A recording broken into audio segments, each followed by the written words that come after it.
سيدنا كريم صلى الله عليه وسلم.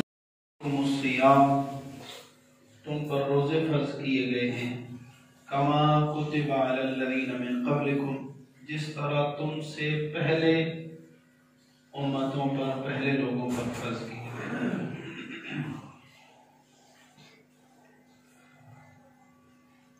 لعلکم تتقون تاکہ تم متقی ہو جاؤ. اس آیت پاک سے ایک تو یہ پتہ چلا کہ روزے صرف امت محمدی پر فرض نہیں ہیں بلکہ پہلی امتوں پر بھی روزے فرض تھے. ٹھیک ہے، رمضان کے روزے نہیں بلکہ مختلف روزے جس طرح جس امت کے لیے اللہ نے انتخاب فرمایا وہ روزے ان پر فرض کر دیے گئے. اب ان روزے کا مقصد کیا ہے؟ لعلکم تتقون تاکہ تم متقی ہو جاؤ. اچھا توجہ کیجیے گا، اللہ تعالیٰ فرماتا ہے روزہ اس لیے تم پہ فرض کیا گیا ہے کہ تاکہ تم پرہیزگار ہو جاؤ، متقی ہو جاؤ. کیونکہ روزے کا تعلق باطن سے ہے، ظاہر سے نہیں ہے. نماز بھی اللہ کی عبادت ہے لیکن جب بندہ پڑھتا ہے تو ظاہراً نظر آتا ہے کہ بندہ نماز پڑھ رہا ہے. حج کیا ہے تو حج میں وہ سعی کرتے ہوئے جتنے بھی اس کے افعال ہیں نظر آتا ہے کہ بندہ حج کر رہا ہے. لیکن روزہ ایک اللہ اور بندے کے درمیان راز ہے جو یا بندے کو پتہ ہوتا ہے یا اللہ کو پتہ ہوتا ہے. ٹھیک ہے، اب میرے سامنے بندہ آ گیا تو مجھے اس کی ظاہری حالت سے نہیں پتہ چلے گا کہ روزہ ہے یا نہیں، لیکن حقیقتاً اللہ ہی اس کے جو ہے نا اس بھوک اور پیاس کے برداشت کرنے کو جانتا ہے کہ اس کا روزہ ہے یا نہیں ہے. یہ اللہ اور بندے کے درمیان راز ہے. تو جب بندہ اللہ کی رضا کے لیے روزہ رکھتا ہے تو وہ متقی لوگوں میں اس کا شمار ہو جاتا ہے. اور رمضان تو ہے ہی برکتوں والا. یہ تو جب شروع ہوتا ہے پہلی رات ہی اللہ کی رحمتوں کے دروازے کھول دیے جاتے ہیں. روایت میں آتا ہے کہ چاند طلوع ہوتا ہے، ادھر سے چاند نظر آتا ہے رمضان کا اور رب کے رحمتوں کے دروازے کھل جاتے ہیں.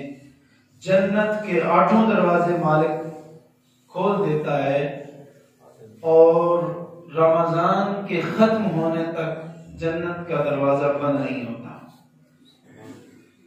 حضرت عبداللہ بن مسعود رضی اللہ تعالی عنہ آپ راوی ہیں،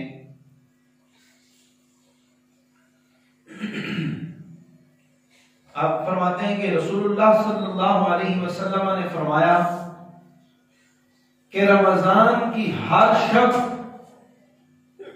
آسمانوں سے صبح صادق تک یہ ندا دی جاتی ہے کہ اے اچھائی مانگنے والے تو اپنا مانگنا مکمل پر کر اور خوش ہو جا.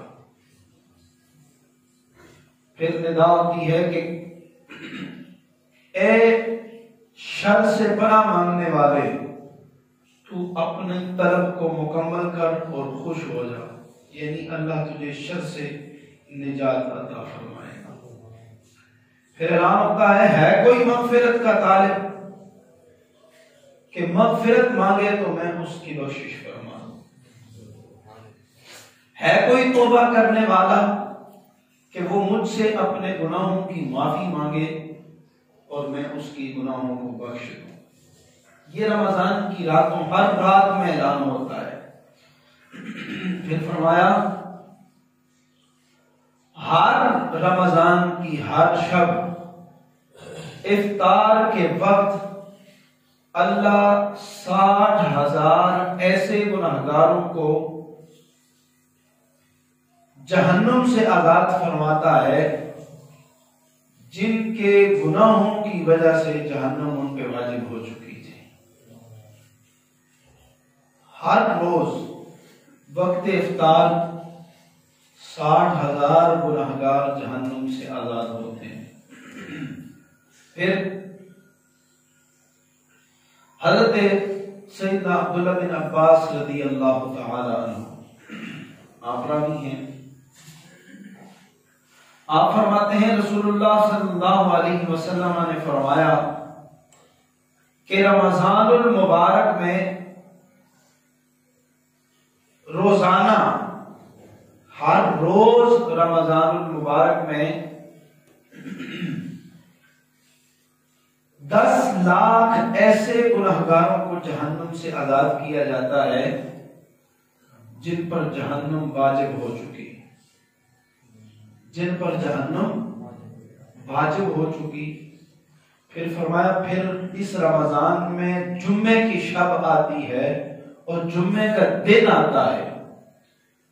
رمضان میں جب یہ شب اور یہ دن آتا ہے تو اس میں ہر گھڑی ایسی، کوئی بھی گھڑی ایسی نہیں گزرتی جن میں اللہ اتنے گناہگاروں کو بخشتا ہے، یعنی ہر گھڑی میں 10 لاکھ گناہگاروں کو جہنم سے آزاد فرماتا ہے۔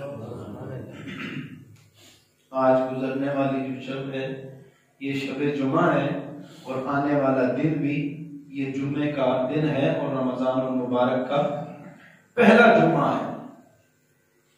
حضرت زمرہ رضی اللہ تعالیٰ عنہ آپ فرماتے ہیں رسول اللہ صلی اللہ علیہ وسلم نے فرمایا کہ رمضان میں اپنے اہل و عیال پر خرچ کرنے میں کشادگی کرو۔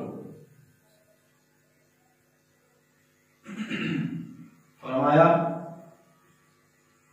رمضان میں اپنے اہل و عیال میں خرچ کرنے پر جو ہے نا کشادگی کرو، کیونکہ رمضان المبارک میں اپنے اہل و عیال پر جو خرچ کرو گے اللہ تعالیٰ اس کا حساب نہیں لے گا۔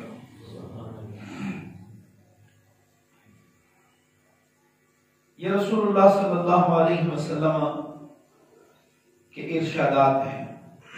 ایسا ایک اور بڑا ہی پیارا ارشاد حضرت مولا کائنات حضرت علی کرم اللہ تعالی وجہ الکریم نزہۃ المجالس کی روایت ہے۔ آپ فرماتے ہیں رسول اللہ صلی اللہ علیہ وسلم نے ارشاد فرمایا اگر اللہ نے امت محمدی کو عذاب دینا ہوتا تو اسے رمضان کبھی عطا نہ کرتا، رمضان کبھی نہ عطا کرتا۔ یہ رمضان کا عطا کرنا ہی اس بات کی نشانی ہے کہ کائنات کا رب چاہتا ہے کہ میں امت محمدی پر عذاب نازل نہ کروں، یعنی اللہ تعالی رمضان عطا فرما کر امت محمدی کو بخشش کا عطیہ دے رہا ہے۔ اور فرمایا